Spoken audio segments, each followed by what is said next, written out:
네, 이번 시간에는 독립운동가들이 꿈꾸었던 나라, 이제 일제강점기 36년이 거의 끝나가고 이제 우리 대한민국이 세워질 때가 다가오고 있습니다. 2차 세계대전, 중일전쟁과 태평양전쟁을 나란히 계속 연이어서 일으켰던 일본이 점점 패망의 순간이 다가오고 있는 시기입니다. 자, 이렇게 태평양전쟁을 전후로 해서 우리 독립운동가 분들께서는 곧 이제 일본이 패망하겠구나 라는 것을 예감하시고, 일본이 패망한 이후에 우리는 어떠한 국가를 건설할 것인가에 대한 준비를 하나씩 해 나가기 시작합니다. 이렇게 새로운 국가 건설에 대한 준비를 하시면서 여러 가지 이제 건국을 위한 단체들을 조직하기 시작하는데요.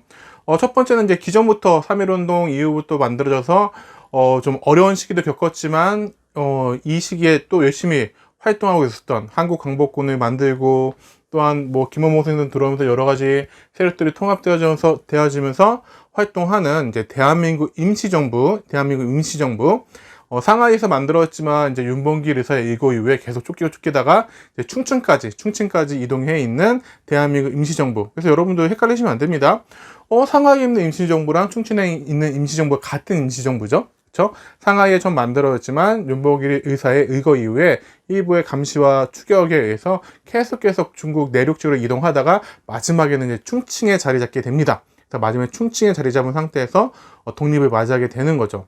자, 대한민국 임시정부도 계속해서 이제 새로운 국가 건설을 준비하게 되고요. 또 조선 독립동맹, 연안이라고도 하죠. 그래서 예난에 있는 조선 독립동맹, 약간 사회주의 계열들, 우리 지난 시간에 1930년대 무장독립투쟁 단체들이 배울 때 조선 그 독립운동가들 분들 중에 이제 사회주의 계열이 조선 의용대 화북지대로 이동했던 분들 중에 나중에 조선 화북지대에 있었던 분들을 중심으로 조선 독립동맹이 만들어지고, 또 밑에 산하에 조선 의용군 만들어진다라고 얘기를 했었습니다. 자, 이게 조선 독립동맹도 건국을 준비하게 되고요. 또 미주 지역의 재미 한족연합위원회 이런 것들도 만들어요. 미국에서도 이제 여러 단체, 9개 단체 합쳐가지고 이런 위원회를 만들고요. 또 국내에서도 조선 건국동맹, 여운현 선생이 조선 건국동맹이라는 단체를 만들어서 새로운 국가를 어떻게 만들 것인가 준비를 해 나가기 시작합니다. 하나씩 한번 살펴보도록 할까요? 자, 첫 번째 이제 국외입니다. 국외에서 나타난 신국가 건설의 움직임에서 국외에서, 그러니까 국내 말고요. 국외에서 어떤 움직임들이 있었는지 하나씩 먼저 살펴보도록 할게요. 첫 번째는 대한민국 임시정부입니다. 충칭에 자리 잡은 대한민국 임시정부는요, 조수왕 선생의 삼균주의를 기초해서 건국강령을 발표합니다. 밑에 사료를 넣어놓기도 했지만, 이 삼균주의라는 것은 삼균 세 가지가 균등해야 된다라는 것을 의미합니다. 그래서 밑에 대한민국 건국강령 먼저 읽어볼까요? 자, 삼균제도를 골자로 한 헌법을 실시하여 정치, 경제, 교육의 민주적 시설로 실제상 균형, 평등을 도모하며 전국의 토지와 생산기관의 국유화가 완성되고, 전국의 토지랑 생산기관을 국유화한대요. 전국의 학령 아동 전체를 대상으로 한 고등교육의 무상교육이 완성되고, 무상교육을 추구하네요. 보통선거제도가 구석 없이 완전히 시행되어 보통선거, 누구나 평등한 보통선거를 추구하고 있는 것을 볼 수 있습니다. 근데 국유화, 생산기관 이런 얘기 나오네요. 근데 대한민국 임시정부는 우리가 이때 사회주의 계열이 아니라 약간 민족주의 색깔을 띤 많은 독립운동가들이 주도했잖아요. 근데도 국유화라고 하는, 우리가 어떻게 생각하면은 사회주의 아니야 라고 생각할 수 있는 부분들이 상당히 들어가 있습니다. 근데 요거는요, 나중에 대한민국 초대 재헌 헌법에도 이런 내용들이 상당히 많이 들어가 있어요. 자, 그 다음에 4조에 보면은 보통 선거에는 만 18세 이상의 남녀로 선거권을 행사하되, 18세 이상 누구나 신분 이런 거 상관없죠?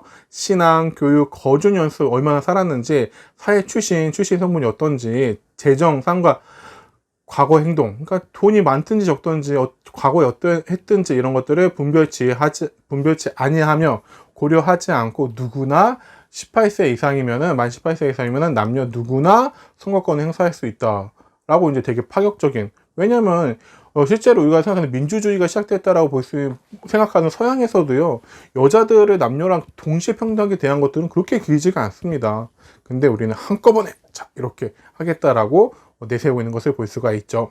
그래서 이런 삼균주의가 뭐냐, 요 내용들이 삼균주의인데요, 보면은 좀 더 설명해드리면은 삼균 균등해야 된다라는 거예요. 균등은 그래서 개인과 개인 간에 균등해야 되고, 그 다음에 민족과 민족 간에도 균등해야 되고, 국가와 국가 간에도 균등, 평등해야 된다라는 것을 얘기하는 거예요. 그래서 개인과 개인 간의 평등을 하기 위해서는 이런 것들을 실시해야 되는데, 여기 2조에 나와 있는 주로 내용들이에요. 그래서 개인과 개인 간에 평등해야 되는데, 정치적으로 평등하기 위해서는, 정치적으로 균등하기 위해서는 보통 선거를 통해서 이 투표권을 고르게 똑같이 줌으로써 정치적 균등을 이룰 수 있다라고 봤고요. 그리고 생산기관의 국유화, 토지의 국유화를 통해서 경제적인 균등을 이룰 수 있다고 봤습니다. 그 다음에 무상교육을 통해서 교육적인 균등을 이룰 수 있고, 자, 이러한 정치적 균등, 경제적 균등, 교육적 균등을 통해서 개인과 개인 간의 균등, 평등을 이룰 수 있다라고 했던 것이 바로 첫 번째 개인과 개인 간의 내용이 되겠고요. 두 번째 민족과 민족 간의 평등을 이루기 위해서는 이제 많이 들어봤던 민족자결주의, 모든 민족들이 자신들의 미래를 스스로 결정할 수 있는 민족자결주의가 민족과 민족 간의 균등을 이룰 수 있는 방법이라고 보았습니다. 또 국가와 국가 간의 평등을 이루기 위해서는 국가와 국가 간의 평등, 국가와 국가 간의 균등을 이루기 위해서는 식민정책이나 자본 제국주의 이런 것들을 부정하고요. 서로 국가 간의 침략하는 행위를 금지하는 것을 통해서 이룰 수 있다라고 했던 것이 바로 조수왕 선생의 삼균주의의 주요한 내용들이 되겠습니다. 그래서 이 임시정부의 건국강령에 보면은 삼균제도를 골자로 쭉쭉 볼 수 있죠. 그래서 조수왕 선생의 삼균주의가 대한민국 임시정부의 건국강령에 상당히 많이 반영되어 있음을 알 수가 있겠고요.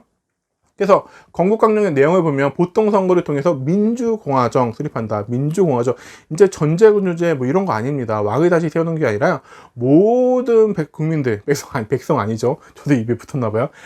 국민들이 모든 국가의 구성원을 이루는 국민들이 국가의 주인이 되는 그러한 민주공화정, 민주주의 국가를 설립하겠다라는 것이 들어가 있고요. 토지와 대기업의 국유화, 의무교육제도 시행, 노동권을 보장한다. 노동권을 보장한다. 이런 내용들이 건국강령에 들어가 있습니다.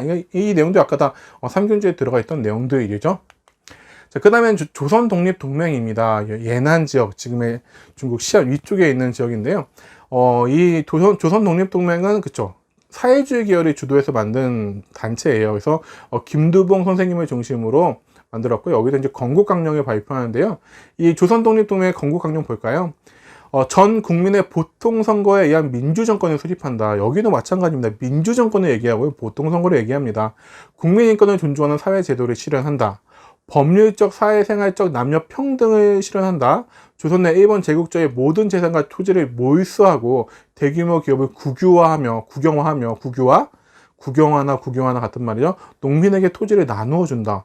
이거 앞에 대한민국 임시정부의 건국강령과 상당히 비슷하죠. 국민의 의무교육제도를 실시할 국가가 교육비를 부담한다. 대한민국 임시정부와 내용이 거의 비슷합니다. 그러니까 이념, 사회주의냐 민족주의 약간 이념은 다르더라도 결국에는 이 당시에 많은 한국인들이 생각하는 국가, 새로운 국가의 모습은 이러한 모습을 공통적으로 생각하는, 이념을 떠나서 공통적으로 갖고 있다는 것을 알 수가 있습니다.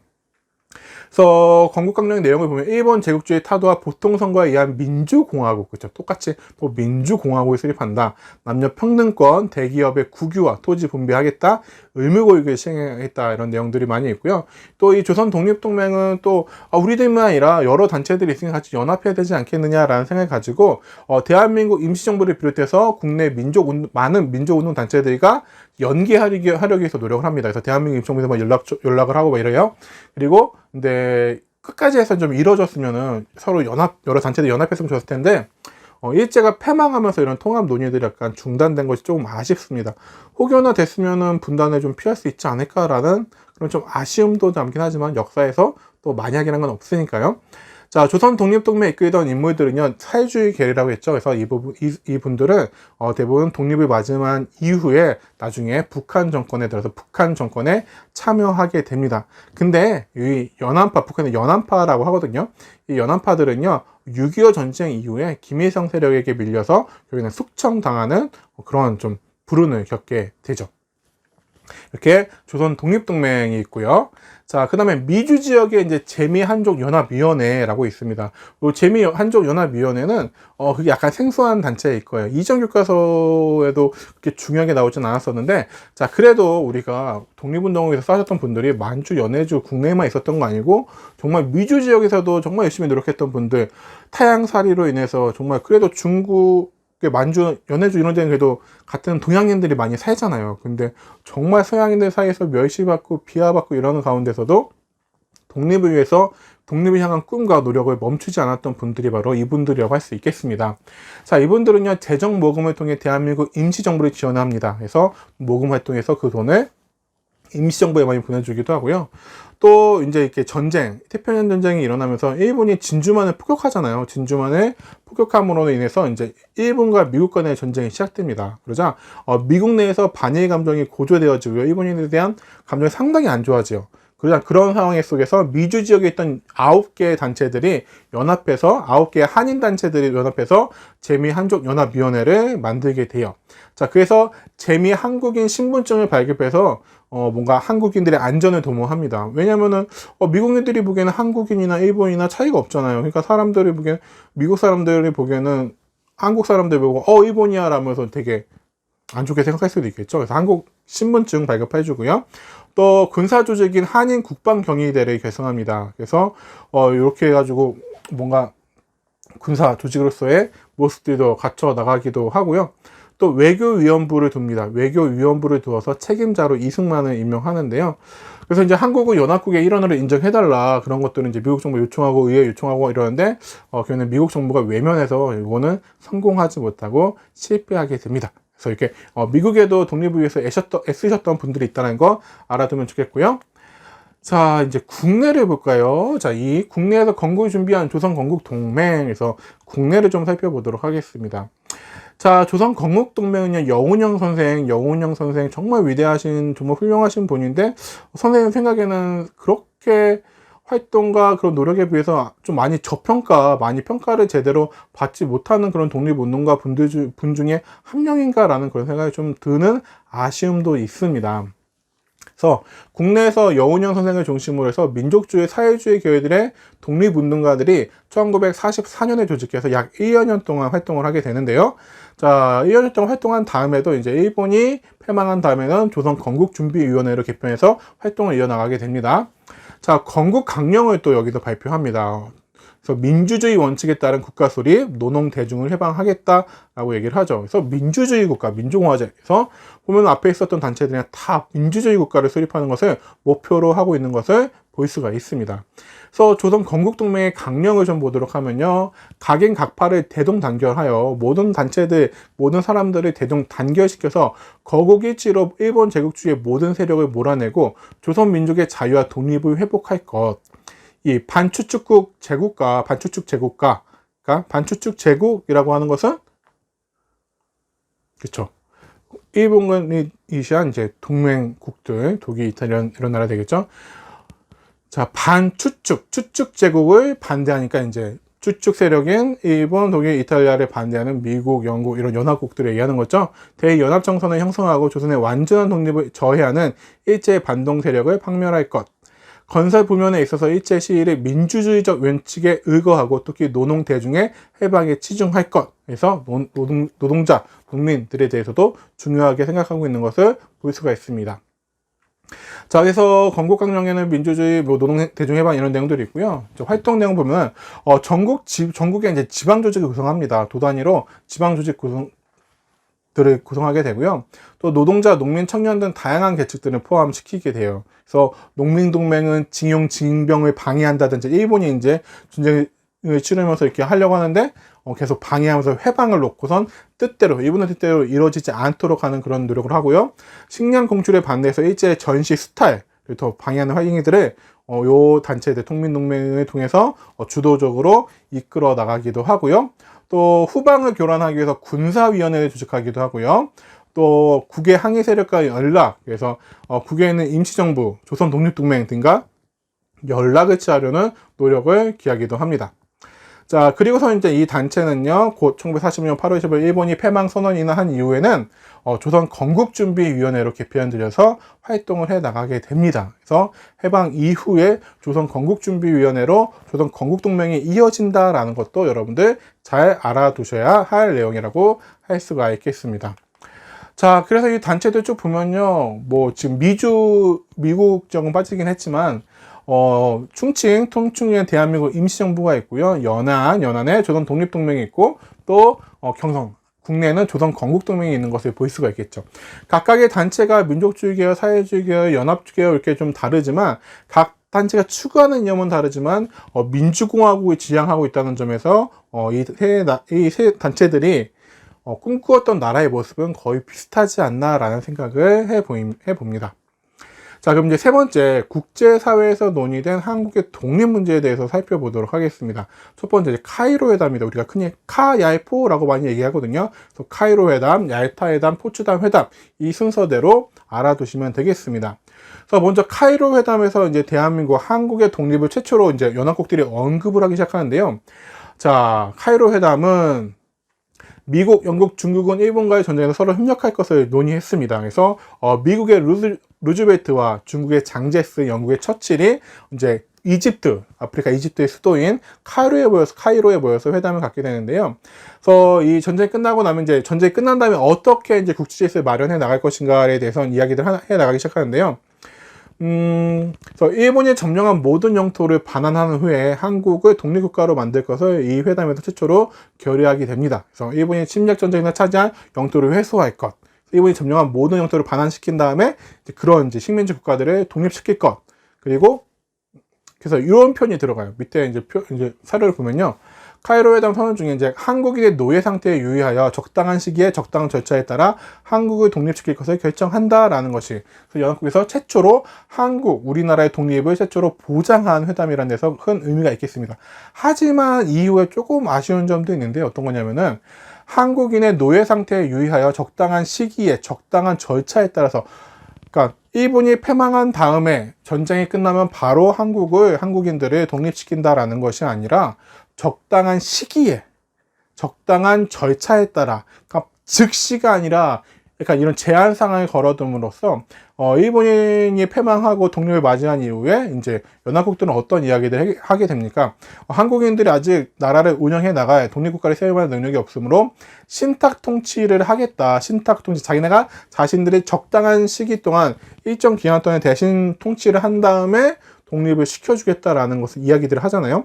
이런 신탁 통치의 근거가 바로 이 적당한 시기, 적당한 절차에서 나온다라는 데서 나중에 무언가 또 하나의 문제의 씨앗을 안고 있는 좀 아쉬운 대목이 있는 회담이라고 할 수가 있겠습니다.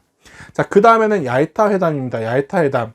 자, 1945년 2월에 이제 유럽 쪽에 있는 크림반도의 얄타에서 회담을 갖게 되는데요. 미국의 루즈벨트와 영국의 처칠, 그때는 소련의 스탈린이 참여해서 회담을 갖게 됩니다. 그래서, 독일이 분할 점령과 소련이 대의전 잠전, 소련은 원래 독일과만 전쟁을 하고 있었거든요. 그래서, 소련이 이제 이런 미국 등의 요구에 의해서 일본전에도 참전한다라는 내용이 이 얄타 회담에서 이제 결의가 되어지고요. 또 패전국가 식민지 해방국은 임시정부를 구성하고 자유선거를 할 것, 임시정부를 구성하고 자유선거를 해서 정부를 구성하도록 하자라는 그런 내용의 결의안이 얄타 회담을 통해서 이제 나오게 됩니다. 그래서 독일의 분할 점령과 소련의 대의전 참전을 결정한 왜냐면 소련 대의전, 일본 전쟁과 관련 있는 것은 일본이 패망하면은 아무래도 이제 우리나라 해방과 직접적인 관련이 있겠죠. 그런 회담이 바로 얄타 회담이 되겠습니다. 자, 이제 그 사이에 이제 독일에 항복을 하게 되어지고요. 포츠담 회담이 1945년 7월 우리가 독립을 맞이하기 직전에 이루어지게 되죠.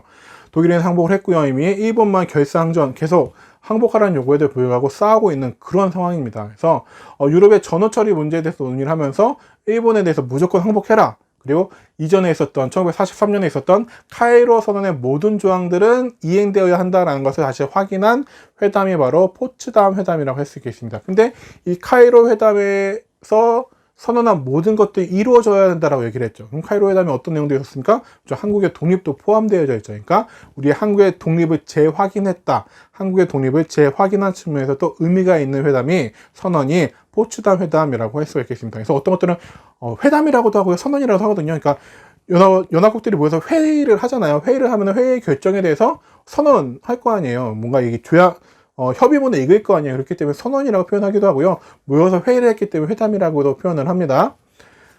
자, 영국의 처칠인데 나중에 이제 애틀리, 영국 수상이 바뀌어요. 왕이 아니니까 이제 계속 바뀌겠죠. 그래서 애틀리로 바뀌고요. 미국은 루즈벨트에서 이제 대통령이 트루먼으로 바뀌어서 트루먼에 참가하고요. 소련의 스탈린에 참여해서 포츠담 회담을 하게 됩니다. 회담을 해서 이제 회의를 하고요. 나중에는 이제 일본에 대한 포츠담 선언에는 일본인에 대한 포츠담, 일본과는 또 중국이 밀접적으로 관련이 있죠. 중국과 또 중일 전쟁을 하고 있으니까요. 그래서 요 선언 때 이제 중국의 장제스가 참여를 하게 됩니다. 그래서 포츠담 선언은요, 미영 중소가 참여했다라고 일반적으로 표현을 해요. 근데 그게 넷이 같이 한 건 아니고 약간 따로따로 된 부분들, 회담 따로 또 선언도 또 부가적으로 있긴 하지만, 그냥 미국, 영국, 중국, 소련 네 나라가 여기에 이제 직간접적으로 연결이 되어져 있다라고 생각을 하시면 되고, 일본에 무조건 항복을 요구하죠. 근데 이때 또 일본이 그냥 받아들이고, 항복했어. 이미 진 거 자기네도 패망할 거 다 알고 있었을 텐데 받아들였으면 좋았을 텐데 받아들이지 않음으로써 원자폭탄에 맞는 그러한 일이 생기게 되죠. 자, 이렇게 카이라 회담, 얄타 회담, 포츠담 회담도 있었고요. 그 전에 우리도 계속해서 여러 독립운동 단체들 그리고 건국을 위한 준비를 위한 단체들이 만들면서 해방 이후를 대비하고 있었습니다. 근데 이런 회담들은 결국에는 보면은 각 강대국들 사이에서 이해관계가 첨예하게 얽혀있는 가운데 자신들의 국가 외교라는 것이 그렇잖아요. 자신의 국가의 이익이 최우선이다 보니까 강대국들의 이해관계 속에서 회담의 방침을 또 어떻게 조정할지, 그다음에 점령한다면 어떻게 또 할지, 이런 것들에 대한 씨앗은 여전히 남아있는 그런 상태입니다. 그렇기 때문에 해방 이후에도 보면은 미소공동위원회 이렇게 열리고 우리 한반도 문제 처리하지만 결국에는 그 안에서 자신들의 이익을 굽히려고 하지 않기 때문에, 그러니까 한국인들을 위한 그러한 회의가 아니라 자신 국가, 강대국들의 이익을 위한 회의다 보니까 아무래도 그 이후에 자신들의 국가 이익에 따라서 강대국들이 하는 모습들이 계속 변한단 말이에요. 그런 부분들이 좀 문제로 남아있고요. 또 미국의 원자폭탄 투하와 소련의 대전 참전으로 일본은 곧 무조건 항복을 하게 됩니다. 원자폭탄 맞기 전에 항복을 하지, 그냥. 자, 그리고 이제 2차 세계대전이 종전되면서 우리는 그렇게도 꿈에 그리던 광복, 독립, 해방을 맞이하게 됩니다. 자, 하지만 그 기쁨도 잠시, 우리가 잘 알다시피 우리는 곧 분단의 길로 들어서게 되죠. 그래서 흔히 해방 후 3년사라는 표현을 많이 하거든요. 1945년부터 48년까지 뭔가 독립국가, 하나의 국가를 만들기 위한 노력들을 해나가지만 결론은 지금 2020년 11월까지도 우리는 아직 분단된 국가에 살고 있는 그때의 결정에 많이 아쉽지만 다음 시간부터는 어떻게 우리가 대한민국이 수립되어져 나가는지, 대한민국 정부가 수립되어져 나가는지, 그 가운데 어떠한 과정이 있었고 어떠한 갈등이 있었는지 한번 살펴보도록 하겠습니다. 이번 시간 여기까지 하도록 하겠습니다.